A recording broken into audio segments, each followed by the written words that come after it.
நீங்க ஒண்ணும் அந்த காலத்து கலைஞர் காலத்து திமுக கிடையாது.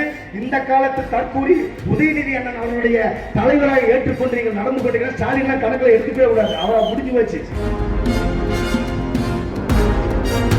சும்மா கலைஞர் காலத்துல மாதிரி ஆபாசமா பேசுறீங்க அப்படின்னா விளைவுகள் கடுமையாக இருக்கும்.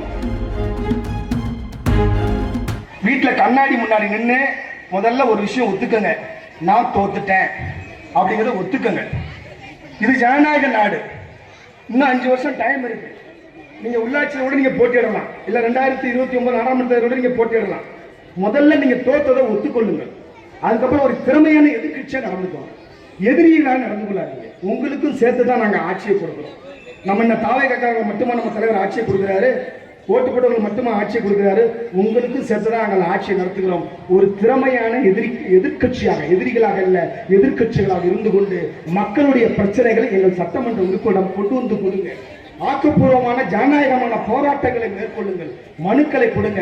அதை விடுத்துட்டு சும்மா கலைஞர் காலத்துல மாதிரி அந்த காலத்துல மாதிரி ஆபாசமா பேசுறீங்க அப்படின்னா, அசிங்கமா பேசுறீங்க அப்படின்னா, எச்சரிக்கை விடக்கூடிய அளவுக்கு பேசுறீங்கன்னா, மிரட்டல் தரக்கூடிய அளவுக்கு பேசுறீங்கன்னா விளைவுகள் கடுமையாக இருக்கும். அந்த விளைவுகளை எதிர்கொள்வதற்கு நீங்கள் தயாராக இருங்கள். நீங்க ஒண்ணும் அந்த காலத்து கலைஞர் காலத்து திமுக கிடையாது. இந்த காலத்து தற்கூரி உதயநிதி அண்ணன் அவருடைய தலைவராக ஏற்றுக்கொண்டு நீங்கள் நடந்து கொண்டீங்க. ஸ்டாலின் கணக்கில் எடுத்துக்கவே கூடாது, அவரை முடிஞ்சு வச்சு. அவர் அங்க அழகா சொன்னாரு, ஒரே தேர்தல் 2 முறை தோத்தவர் அப்படின்னு சொல்லிட்டு. அதனால அவரை விட்டுருங்க.